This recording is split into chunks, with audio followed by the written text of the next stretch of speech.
साबिक वज़ीर आज़म नवाज शरीफ की तबीयत अचानक ख़राब हो गई। तो यहाँ से आप अंदाज़ा कर सकते हैं कि मामला किस तरफ ले जाने की कोशिश की जा रही है। असल इलेक्शन सूट नहीं करता, इलेक्शन मैनेज नहीं हो रहा पाकिस्तान तहरीक-ए-इंसाफ को और हमारी मिलिट्री लीडरशिप को। इनको आपस में अब ये चीज़ें अब ब्लैक एंड व्हाइट में आ चुकी हैं कि पाकिस्तान की आवाम क्या चाहते हैं। ये ब्लैकमेल होने के बजाय 15-20 जमातों से बेहतर है कि अक्रॉस द बोर्ड एक सबको ऑफर दें, इनवाइट करें, सारे इकट्ठे बैठें और इमरान खान साहब और मिलिट्री लीडरशिप के दरमियान ओपनली राब्ता होना चाहिए। ओपनली, ये कोई सीक्रेसी में नहीं होना चाहिए, ओपनली राब्ता होना चाहिए और एक दूसरे को अंडरस्टैंड करें। इलेक्शन तब होगा जब हमारी मिलिट्री लीडरशिप और इमरान खान साहब के दरमियान कोई अंडरस्टैंडिंग डेवलप हो जाएगी और या फिर अदरवाइज ये है कि इमरान खान साहब के बगैर इलेक्शन मैनेज हो जाए। तो ये दोनों सूरतें अभी नज़र नहीं आ रही, ना ही इलेक्शन मैनेज होने पा रहा है और ना ही मिलिट्री लीडरशिप का और इमरान खान साहब का आपस में कोई राब्ता है। अस्सलाम वालेकुम नाज़रीन, सियासत.pk आप देख रहे हैं। जमाल अहमद आपके साथ, सीनियर सहाफ़ी, सीनियर तज्ज़ियाकार साबिर शाकिर साहब हमारे साथ है। सर अस्सलाम वालेकुम। वालेकुम अस्सलाम। साबिर साहब, सर पाकिस्तान के 2 बार वजीर खारजा रहने वाले सीनियर सियासतदान शाह महमूद कुरैशी गुज़िश्ता रोज़ उनको जिस तरह से अरेस्ट किया गया धक्के मारकर, और फिर आज उन्होंने स्टेटमेंट दी जब अदालत पेश किया गया कि मुझे ठुड्डे मारे गए, मुझे गालियां दी गई। इस तरह ट्रीट करके कौन से ऐसे अज़ाइम हैं जिनको हासिल करना है? पैगाम किसको देना है? क्या पैगाम देना है?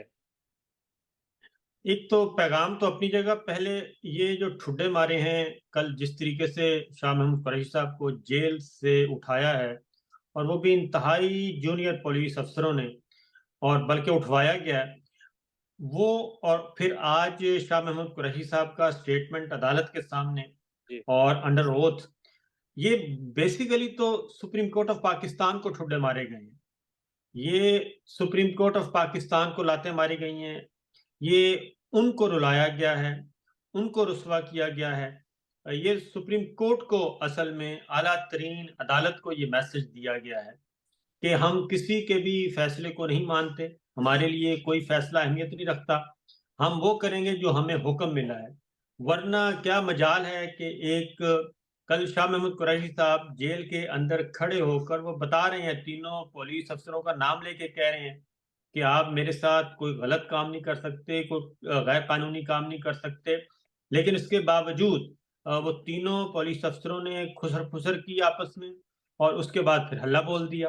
हम्म। तो ये वो असल में ये लाकानूनियत और ये दीदा दिलेरी, मैं तो नहीं समझता कि ये निगरान हुकूमत और एक एसएचओ या सब इंस्पेक्टर और इवन डीपीओ उनके उनकी इतनी अथॉरिटी हो सकती है या उनमें इतनी जुर्रत हो सकती है कि वो एक साबिक वजीर खारजा छोड़ दें, वो साबिक वजीर खारजा हैं, एक सुप्रीम कोर्ट का हुक्म है, फुल बेंच का ऑर्डर है। हम्म। पहले तो उसको सबोटाज करने की कोशिश की गई 3 एमपीओ के जरिए। वो डिप्टी कमिश्नर समझदार लोग होते हैं, उन्होंने फौरन वापस ले लिया वो, क्योंकि ये मामला जाना था फिर जस्टिस बुल हसन साहब के पास। वो वापस लिया और उसके बाद इनको हवाले कर दिया पुलिस के, और पुलिस ने जो किया, आशाफ साहब ने जो बताया है, वो basically supreme court of Pakistan के साथ जो कुछ ये सारा कुछ किया गया है। अब बातें इंटरनेशनली, मैं देख रहा था आलमी मीडिया को, सोशल मीडिया पे जो एक रुसवाई हो रही है, ये पाकिस्तान की रुसवाई हो रही है। ये शाह महमूद कुरैशी साहब एक इंतहाई कद काट के शरीफ नफ्स और सीजन्ड पॉलिटिशियन है और 2 दफ़ा वजीर खारजा रह चुके हैं। उनको किस तरीके से उनकी ये मैन हैंडलिंग को सारे को रिपोर्ट लेके आज सोशल मीडिया पे जो इंटरनेशनल नजराया ब्लॉग के लोग हैं और जो आलमी मुबस्सिर हैं, तज्जिया निगार हैं, वो जिस तरीके से टॉन्ट करते रहे हैं, ये मेरा ख्याल है कि सोचना चाहिए कि हम किस तरफ लेके जा रहे हैं सारी चीज़ों को। ना ही हम किसी तजवीज़ को निंदा को छोड़ रहे हैं, ना ताइद को निंदा को छोड़ रहे हैं, ना किसी वकील को छोड़ रहे हैं, ना किसी वज़ीर ख़ारिजा को छोड़ रहे हैं। और ये वो और मामला क्या है? मामला सिर्फ एक ही है कि आज देखें आप, अदालत में वो लेके गए हैं उनको, शाह महमूद कुरैशी साहब को 12 मुकदमात में उनको गिरफ्तारी डाल दी गई। 9 मसला पेज सिर्फ एक ही है। हाँ, 9 मई के हवाले से 12 मुकदमात में गिरफ्तारी डाल दी गई। वो शख्स अंडर ओथ कह रहा है कि मैं तो पिंडी तो छोड़ो, मैं तो पंजाब में नहीं था। तो लेकिन मसला वही है कि कुछ चीज़ें कंट्रोल में नहीं हो रही, पॉलिटिकल सिचुएशन कंट्रोल में नहीं हो रही, इकोनॉमी कंट्रोल में नहीं हो रही और इलेक्शन मैनेज नहीं हो रहा और इतनी सारे इंजीनियरिंग करके देख ली, result 0, 0, plus 0 is equal to 0 ऐसा कुछ हो रहा है। तो मेरा ख़्याल है कि ये अपनी शिकस्त रेख्त है जो, उसको ये ज़ाहिर कर रहा है सारा कुछ। सर अभी आपने ये बात की कि शाह साहब ने कल जेल की प्रीमिसेस में खड़े होकर बताया, उनके नाम लिए, एसएचओ भी थे वहां पर, दीगर लोग भी थे। तो शाह साहब ने वहां पर ये कहा था कि मैं सुप्रीम कोर्ट लेकर जाऊंगा। और फिर हमने ये देखा कि सुप्रीम कोर्ट ने खुलना भी था, मगर फिर सुप्रीम कोर्ट ऑफ पाकिस्तान जो है वो आज बंद भी हो गई। तो ये सारा कुछ क्या हुआ? ये अज़ खुद एक हैरानी की बात है कि कल हालांकि ये कहा गया था और कल उनको यकीन दहानी करवाई गई थी कि लेवल प्लेइंग फील्ड का मामला जो है ये हम कल टेकअप करेंगे, यानी कि आज टेकअप करेंगे। लेकिन रात गए वो अदालत ही बंद कर दी गई और कहा गया बेंच अवेलेबल नहीं है। तो मेरा अपना ख्याल है कि कोई टेलीफोन कॉल आई होगी यकीनन और उसमें ये सब कुछ हुआ। ये तो रजिस्ट्रार सुप्रीम कोर्ट बता सकते हैं कि उनको किसकी कॉल आई। कहीं चीफ जस्टिस साहब ने कॉल की, क्योंकि कायम मकाम चीफ जस्टिस तो खुद कह रहे थे कि ये इशू टेकअप हो सकता है। जहां तक तोशाखाना वाला मामला है, उन्होंने कहा कि वो तो एक लीगल इशू है, वो तो नहीं हम कर सकते जब तक फुल बनाया बेंच जाएगा। अवेलेबल नहीं होता। लेकिन इस पे कर सकते हैं। लेकिन वो आज पाकिस्तान की तारीख में मैंने तो पहली दफा देखा है कि इस तरीके से सुप्रीम कोर्ट को ताला लगाया गया हो। सर अब इलेक्शंस 8 फरवरी 2024 की तारीख है, इलेक्शंस होने हैं। आज मौलाना फजल रहमान साहब ने एक प्रेस कॉन्फ्रेंस की है। उन्होंने तो इलेक्शन कमीशन को ये तक कहा कि भाई अदालती मार्शल तक लगे, आपको बुलाया और आपने शेड्यूल जारी कर दिया। तो ये मामला किस तरफ जा रहे हैं? ये मामलात भी हार की तरफ जा रहे हैं। असल में वही बात है कि मैनेज नहीं हो रहा। 4 खबरें इस वक्त मेरे सामने पड़ी हैं हम्म। और चारों खबरों को मिला के आप देखें तो अंदाजा हो जाएगा कि सिचुएशन कितनी अ, वो है गैर यकीनी की। मौलाना फजलुर रहमान साहब कहते हैं कि सुप्रीम कोर्ट के 3 जजेस ने इलेक्शन कमीशन से अपील दायर कराई और शेड्यूल जारी करने का हुक्म दिया। अदालत के हुक्म पर शेड्यूल देने वाले इलेक्शन कमीशन को आज कैसे आज़ाद इदारा समझें। बर्फबारी, दहशतगर्दी की वजह से टर्नआउट कम होगा। मौजूदा माहौल में जो इलेक्शन होगा इसके नताइज पर क्या हम्म। कहेंगे, ये मौलाना फजलुर रहमान साहब कह रहे हैं। दूसरी तरफ इलेक्शन कमीशन से खबर है कि मगर इलेक्शन कमीशन आज भी तहरीक इंसाफ के इंट्रा पार्टी इलेक्शन से मुतालिक पेशावर हाई कोर्ट के फैसले पर फैसला न कर सका। जी। और फिर तीसरी खबर है पाक फौज आइंदा आम इंतखाबात में इलेक्शन कमीशन को मतलूबा और जरूरी ताउन फराहम करेगी आर्मी चीफ। और आखिरी खबर है वो ज्यादा जरूरी है। वो है कि साबिक वजीर आजम नवाज शरीफ की तबीयत अचानक खराब हो गई। हम्म। तो यहाँ से आप अंदाजा कर सकते हैं कि मामला किस तरफ ले जाने की कोशिश की जा रही है। असल इलेक्शन सूट नहीं करता, इलेक्शन मैनेज नहीं हो रहा और इलेक्शन इसलिए मैनेज नहीं हो रहा कि इनका ख्याल था कि जितनी ज़्यादा ताकत का इस्तेमाल हो गया पिछले 16 माह में, और आपको पता है रिकॉर्ड पे हैं ये चीज़ें, कि कहा जाता था कि इमरान खान को तो कोई उम्मीदवार ही नहीं मिलेगा, जी जी। ये बिल्कुल वीराना होगा सारा कुछ। लेकिन हुआ ये कि डेट बढ़वाई मुस्लिम लीग नवाज ने कि जी आप कागजात नामजदगी दाखिल करने की तारीख में इजाफा करें। इलेक्शन कमीशन ने कर दिया, लेकिन उम्मीदवार सबसे ज्यादा आए पाकिस्तान तहरीक इंसाफ के हिस्से में। तो इससे आप अंदाजा कर लें कि अभी हर रोज जो मैं तो देख रहा हूं कि पंजाब का कोई शहर ऐसा नहीं है जहां से तजवीज़ कुनिंदा, ताइब कुनिंदा की गिरफ्तारी की इत्तला ना हुई हो। हमारे बहावल नगर चले जाएं, हासिलपुर चले जाएं, बहावलपुर, रहीम यार खान, डीजी खान, राजनपुर, लाहौर, मुल्तान। लाहौर का सदर शेख इम्तियाज तक के जो बंदे उनको कर किया जा रहा है। जी, मैं वही कह रहा हूँ कि किसी को भी अटक चले जाएं, पिंडी चले जाएं। आज राजा बशारत साहब, उनके कागजात उन्होंने कहा जी नहीं, वो खुद आएंगे तो होगा। आज अटक में कर्फ्यू वाला समा था, ताहिर जैसे खान। कर्फ्यू लगा होता है। तो ये सारे के सारे मनाज़िर जो हैं, ये इनको अच्छी तरह से अंदाज़ा हो रहा है। बाकी इनका ख़्याल था कि मियाँ साहब आएँगे, तो मियाँ साहब आएँगे तो कौम जो है वो इंतहाई बेवकूफ़ है और सब कुछ चीज़ें जो हैं वो ऐसी हो जाएँगी कि पाकिस्तान के अवाम सड़कों पे होंगे और मियाँ साहब होंगे और हम होंगे। लेकिन वो सारे के सारे अंदाज़े गलत साबित हुए। पाकिस्तान वाक़ईतन बदल चुका है और पाकिस्तान का जो नौजवान है, नौजवान क्या ख़वातीन, बच्चे, बूढ़े सब वो बिल्कुल एक दूसरे मूड में जा चुके हैं। उनको अंडरस्टैंड करना चाहिए और अभी फ्री एंड फेयर इलेक्शन का को यकीनी बनाना चाहिए। मैं तो ये कहूँगा कुछ नहीं होता, कोई क़यामत नहीं आ जाएगी, मुंतख़ब हुकूमत आएगी। अगर मज़बूत हुकूमत आएगी तो उसका फ़ायदा पाकिस्तान को होगा, पाकिस्तान के इदारों को होगा। सर अभी आपने कहा कि साफ और शफाफ elections, free and fair elections. आप ही के एक कोलीग ने गुज़िश्ता रात आपके साबका चैनल के मेन प्रोग्राम में ये कहा कि साफ और शफाफ इंतखाब हो तो मुल्क टूट जाता है। एक ही बार हुए थे, मुल्क टूट गया था।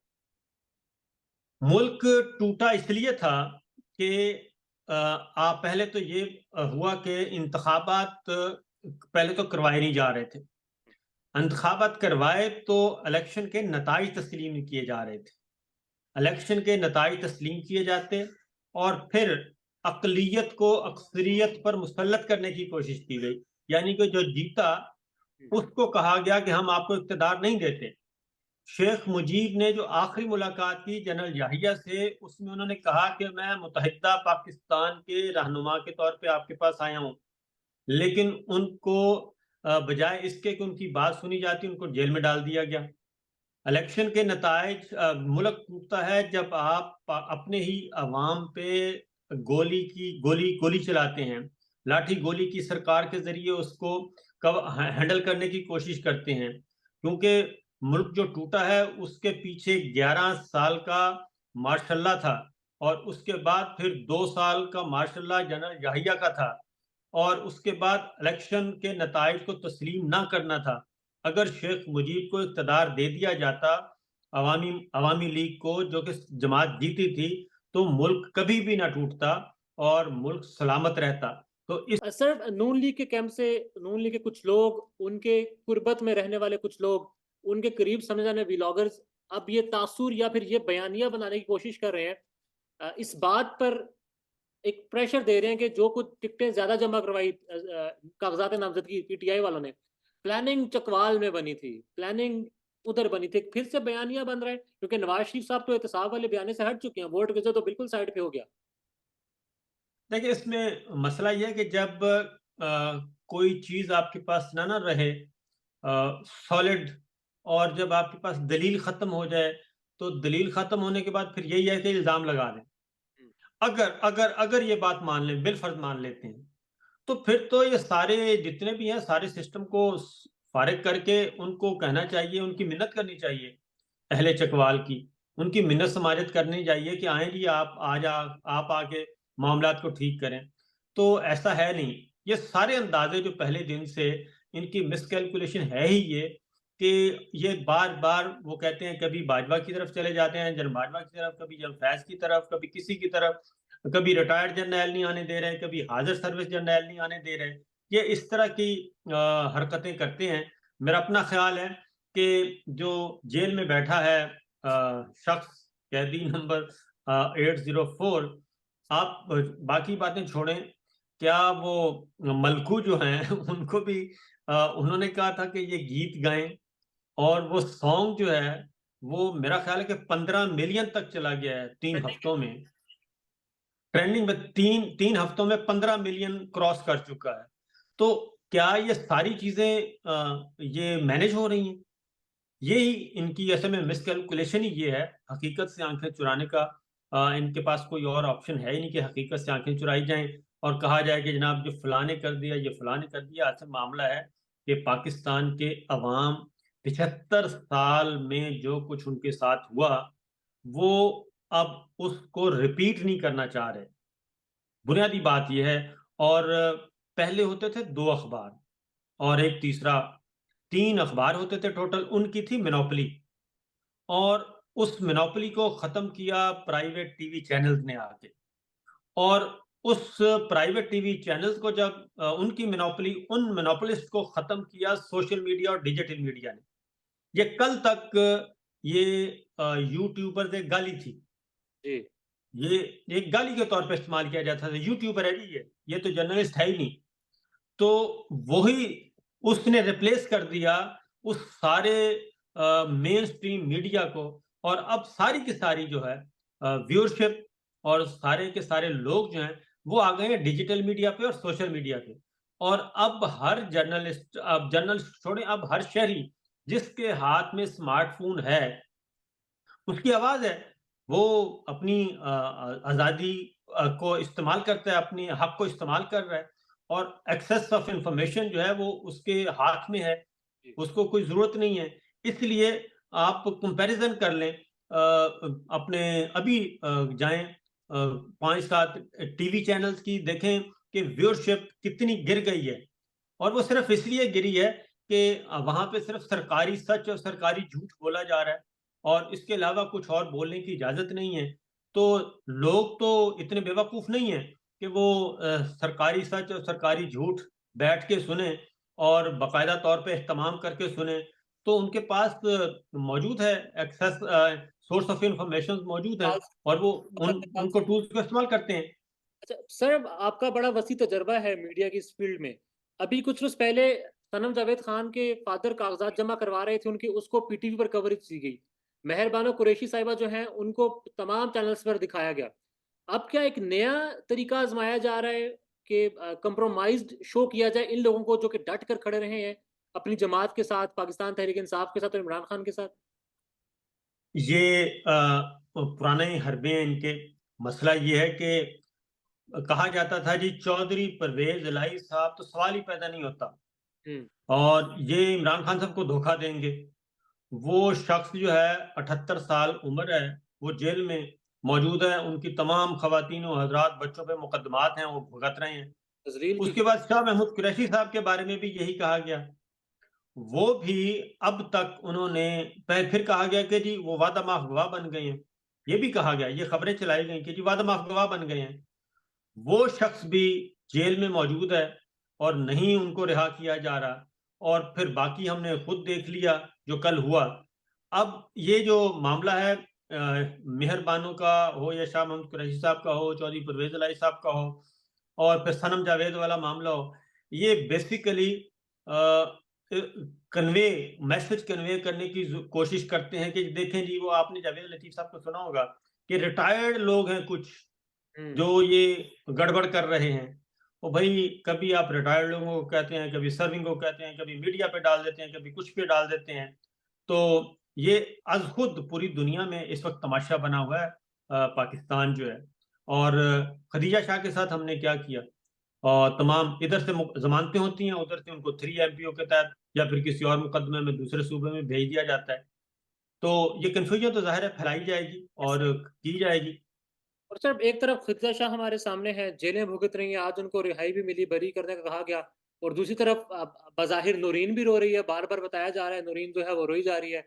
अब आखिर में अब एस्टेब्लिशमेंट की सोच, पाकिस्तान तहरीक-ए-इंसाफ की सोच, दीगर जमातें, नून लीग की सोच ख़ासकर, किधर जा रहे हैं मामलात, कहाँ लेके जा रहे हैं ये? और इलेक्शंस हो रहे हैं, मामला क्या कहा? इलेक्शंस भी हो रहे हैं। इलेक्शंस, एक तो नौरीन का तो मामला मैं अब नहीं कह सकता, नौरीन पाकिस्तान में रो रही है। वो मेरा ख़्याल आप हैंडल कर लेंगे।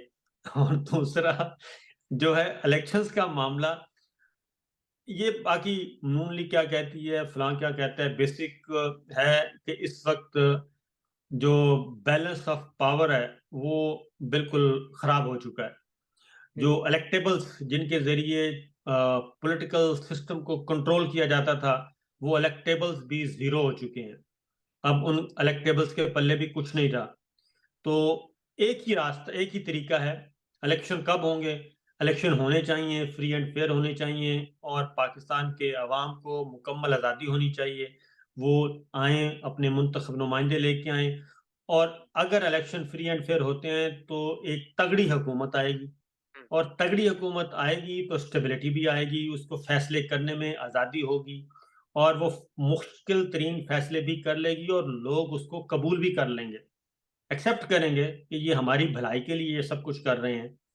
और पहली बात तो ये। दूसरी बात है इलेक्शन होना कब है। अब ये बेसिकली एक इशू चल रहा है, वो है इमरान खान, एक तासुर बल्कि एक यकीन दिला दिया गया है, शक नहीं डाला गया, यकीन कि अगर इमरान खान साहब आए तो जी वो कंटिन्यू कर सकेंगे चीफ साहब, और सब उनके लिए मसला बनेगा। ये जानबूझ के ये फैलाया जा रहा है। मेरा अपना ख्याल है कि पाकिस्तान तहरीक इंसाफ को और हमारी मिलिट्री लीडरशिप को, इनको आपस में अब ये चीज़ें अब ब्लैक एंड वाइट में आ चुकी हैं कि पाकिस्तान की आवाम क्या चाहते हैं। ये ब्लैकमेल होने के बजाय 15-20 जमातों से बेहतर है कि अक्रॉस द बोर्ड एक सबको ऑफर दें, इनवाइट करें, सारे इकट्ठे बैठें, और इमरान खान साहब और मिलिट्री लीडरशिप के दरमियान ओपनली राब्ता होना चाहिए। ओपनली, ये कोई सीक्रेसी में नहीं होना चाहिए, ओपनली राब्ता होना चाहिए, और एक दूसरे को अंडरस्टैंड करें, और उसके बाद जाएं इलेक्शन में और लेके आएं। क्योंकि इलेक्शन तब होगा जब हमारी मिलिट्री लीडरशिप और इमरान खान साहब के दरमियान कोई अंडरस्टैंडिंग डेवलप हो जाएगी, और या फिर अदरवाइज ये है कि इमरान खान साहब के बगैर इलेक्शन मैनेज हो जाए। तो ये दोनों सूरतें अभी नजर नहीं आ रही, ना ही इलेक्शन मैनेज होने पा रहा है और ना ही मिलिट्री लीडरशिप का और इमरान खान साहब का आपस में कोई राब्ता है बराह रास्त। तो जब तक ये नहीं होगा उस वक्त तक इलेक्शन के चांसेस कम है। पाकिस्तान में इस वक्त सबसे बड़ा मसला बोलने का है। पाकिस्तान में बोलने नहीं दिया जाता, जुबानें खींच ली जाती हैं, डर है, खौफ है, टेरर है। पाकिस्तान का मीडिया मुकम्मल तौर पर कंट्रोल्ड है, वेल मैनेज्ड है, एक मैसिव सेंसरशिप है। इसी तरह का दबाव पाकिस्तान में siyaset.pk भी फेस कर रहा है, जिसे पाकिस्तान भर में गुज़श्ता कई महीनों से मावरा आइन, मावरा कवानीन मुकम्मल तौर पर बंद कर दिया गया है, मुकम्मल तौर पर बैन कर दिया गया है। siyaset.pk की नशरियात को लिमिटेड करके पाकिस्तान में छोड़ दिया गया है। तमाम तर कानूनी मुआवजे के ऊपर आवाज उठाई गई, दस्तक दी गई, लेकिन हर तरफ से खामोशी है, सन्नाटा है, कहीं पर कोई सुनवाई नहीं है, कोई सुनने को तैयार नहीं है। लेकिन इसका हल क्या है? क्या खामोश हो जाएं? क्या सवाल ना करें? क्या मालूमात आप तक ना पहुंचाएं? क्या इंफॉर्मेशन आप तक ना पहुंचाएं? मालूमात भी पहुंचेगी, इंफॉर्मेशन भी पहुंचेगी, सवालात भी उठेंगे, लेकिन अब आपने रोल प्ले करना है, आपने अपना किरदार अदा करना है। और छोटा सा एक प्रोसीजर है, प्रोसेस है, उसके बाद आप अपना किरदार अदा करें और हमारी मदद करें। पहले आपने यह करना है कि हमारे यूट्यूब चैनल को सब्सक्राइब करना है, उसके बाद ज्वाइन के बटन के ऊपर जाना है, क्लिक करके हमारा मेंबर बनना है। या फिर दूसरा ऑप्शन यह है कि आपने वीडियो की डिस्क्रिप्शन में जाना है, वहां पर पैट्रियन का लिंक मौजूद होगा, उस लिंक के ऊपर क्लिक करें और हमें सपोर्ट करें, हमारा हिस्सा बने, हमारी ताकत बने। ख्याल रखिएगा। अल्लाह हाफिज।